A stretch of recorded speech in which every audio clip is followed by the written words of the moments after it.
来救救那台摩托车啊！强风狂吹，盆栽直接被放倒，很砸机车，目击民众吓到尖叫狂喊：“不可能那么刚好哎！”天空刮起螺旋风，像刀子一样削过来，民众超傻眼，这不是台风是什么？风大到离谱，感觉走出去人会飞走哎。21号台南下起狂风暴雨，大颗雨滴狂砸，马路变汪洋，路上的人车都泡水，还不少人掉掐得撩醉，用推的有够狼狈。网友调侃：骑车骑到一半，突然想泡脚。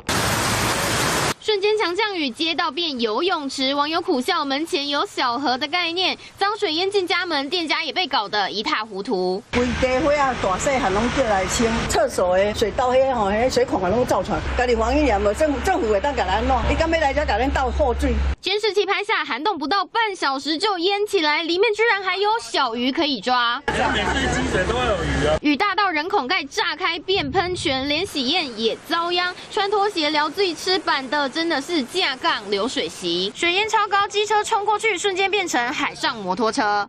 淹水啊，明仔再甲管你看。适逢天文大潮，旗津狂淹水，海水倒灌进来，居民超无奈。你就去将就啊，不然怎么办？东港也受到大潮影响，大清早水沟狂冒水，淹到车不敢过。而凯米台风扑台，恐怕带来狂风暴雨，小琉球海象将受影响。东流线宣布7月24、25号停航2天。剧烈气候雨像用到的，风刮得比台风还强，盆栽砸车，人孔盖乱喷，大小灾情不断，吓死人。记者赖冠章、张淑华综合报道。我是王一仲，新闻的产业带给我满满的使命感，不论是贴近民生的议题，或是国际的话题，我都能够精确、真实传达最完整的资讯给各位观众。当然，更多的新闻请锁定中视 YouTube 频道，记得按赞、订阅、分享，并开启小铃铛哦。